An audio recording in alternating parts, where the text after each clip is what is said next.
Bueno, estoy contentísimo de recibirle a ustedes, amigos, en este Rincón Patriota. Ustedes saben que acá tenemos muchos ojos de gente que ya no está físicamente, pero está moralmente con nosotros. Sí. La gente que viene y se sienta acá, esta ya es tu tercera o cuarta visita, pero no estaba todavía esto así. Y la gente dice, la pucha, se siente una presión acá, de gente que te está observando. Entonces me siento contento en este día de grabación en el Rincón Patriotas, con la visita de María Esther Roa Correa, una luchadora a la que le tengo tremenda estima y que me siento feliz de que después de tantos años que yo le venía diciendo cuándo vas a candidatarte, ahora se candidata para diputada. Y a mi amigo de hace muchos años, como 13 años, Víctor Báez Mosqueira, un amigazo que siempre nos dio una mano acá en Ecocultura, de que estén acá hoy. Entonces yo me callo y les dejo a ustedes los micrófonos, ¿ok? Muchísimas gracias. Un placer estar aquí nuevamente después de varios años, en esta oportunidad con una mujer candidata que se lanza al ruedo político, partidario, electoral, pero que estuvo ya haciendo política hace tiempo.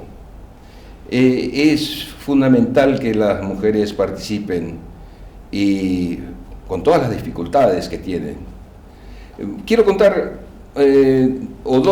dar dos ejemplos de las dificultades que han tenido las mujeres en la historia.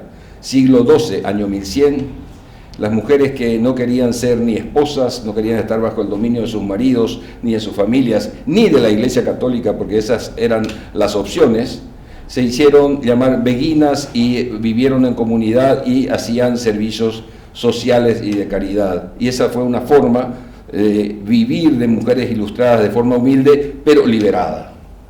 La otra anécdota es la de la historia de Paraguay, que fue escrita por una investigadora alemana sobre el rol de la mujer en la economía paraguaya. El libro se llama Paraíso de Mahoma o País de las Mujeres, donde al principio de la colonia cada español podía tener hasta 70 mujeres, no para fines sexuales, sino para hacerlas trabajar.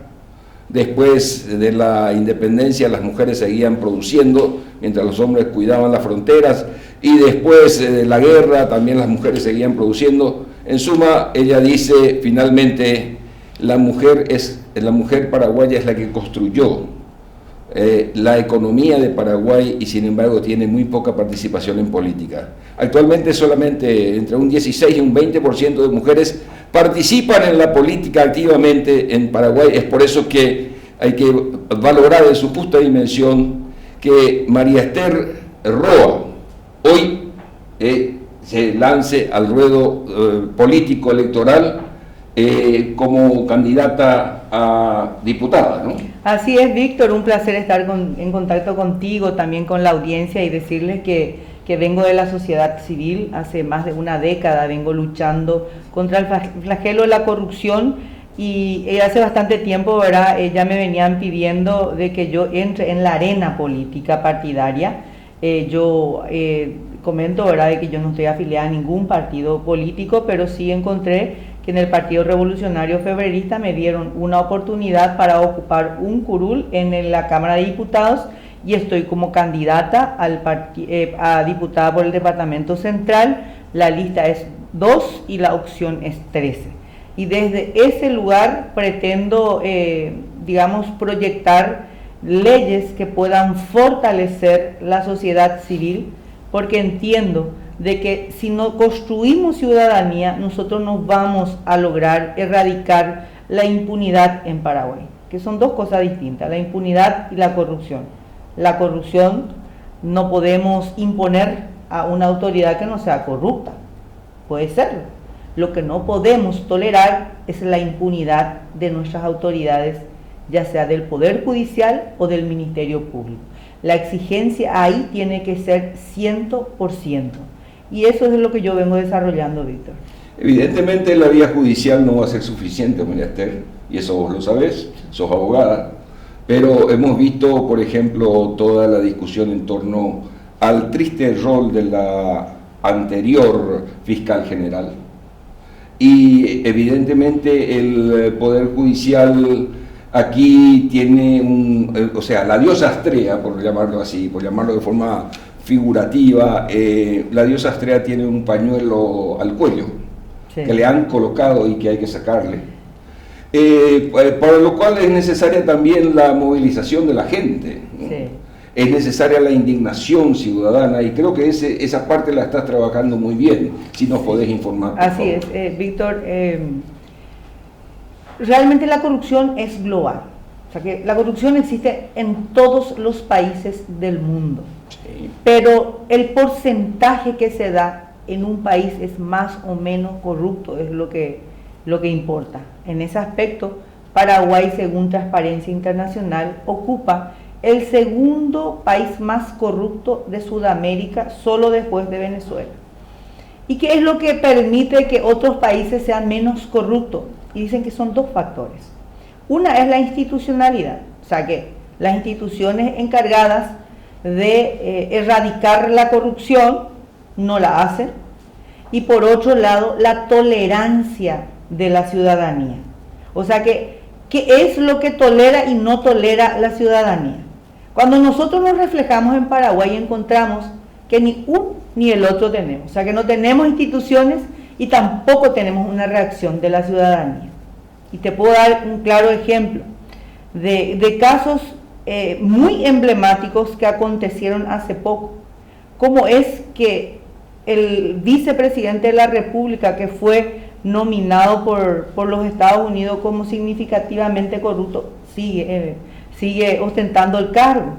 Un ministro de Corte que fue presidente del Poder Judicial en ejercicio, se descubrió que tiene bienes, dinero, empresas, donde su hijo incluso está vinculado con personas que están con sospechas de terrorismo.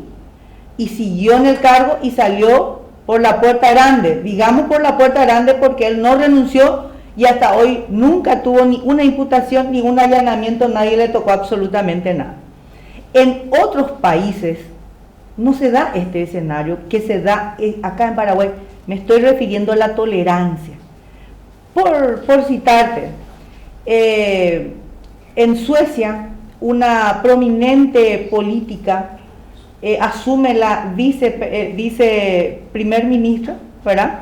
Termina su labor, sube en el auto oficial, se va a cargar combustible, compra chocolates y un pañal, y eso pasó, en donde fue percatado por la ciudadanía, y eso no le toleraron a ella, el hecho de usar el vehículo y usar la tarjeta de crédito del Estado, a ella le valió el cargo, o sea que ella tuvo que renunciar. Y ella renunció, sí, verdaderamente renunció. Ella renunció, por más que te descubran en todos los fatos que puedan haber, generalmente la gente que es descubierta se aferra al cargo y no renuncia. Bueno, pero por eso digo, ahí entro a tallar la reacción.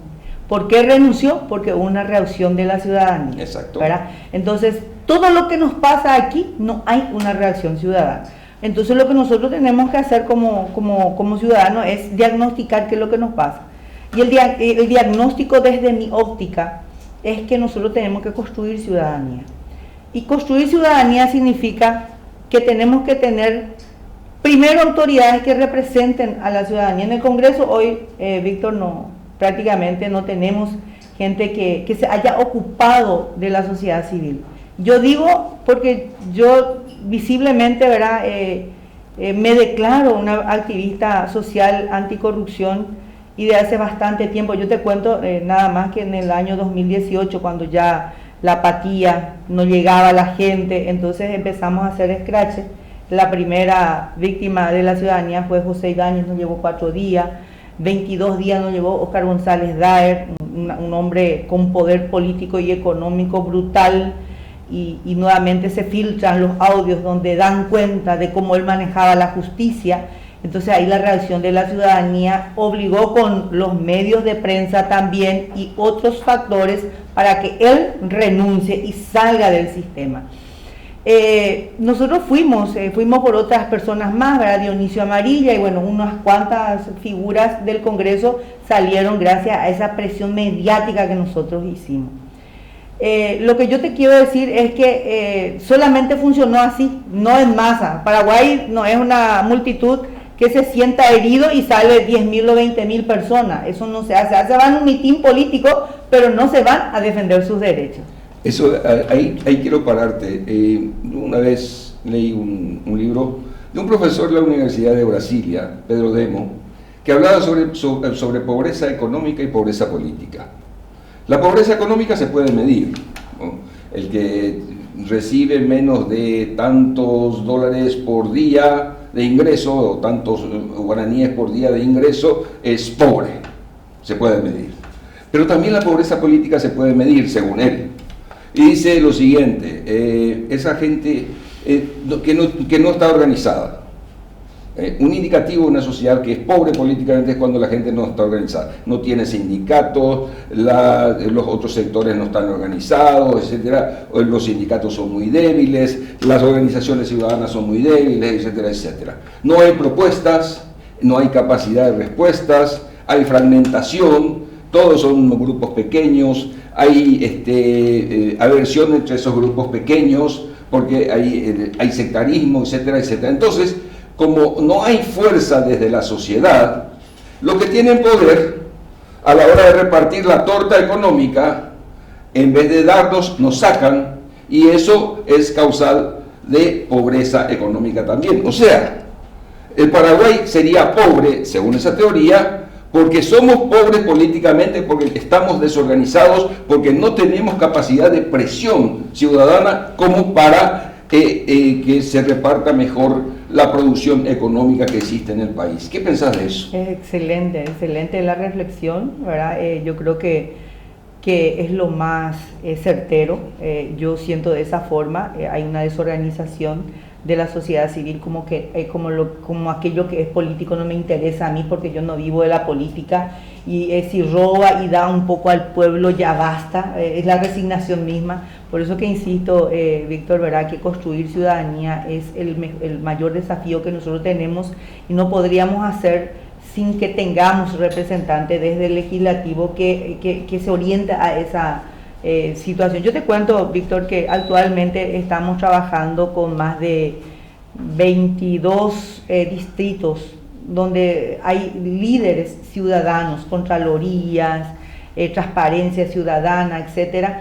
¿Y qué es lo que yo rescato de esto? Esta lucha que lleva más de una década, Víctor, porque al inicio era como que me enfocaba en un tema, pero después con los años empezás a ver realmente de una perspectiva mucho más importante, y lo que yo me di cuenta es que el ciudadano que se anima a denunciarle a su intendente, muchas veces los intendentes, al menos en los lugares en San Pedro, en Amambay y en otros puntos del país, ya están tomados por el narcotráfico.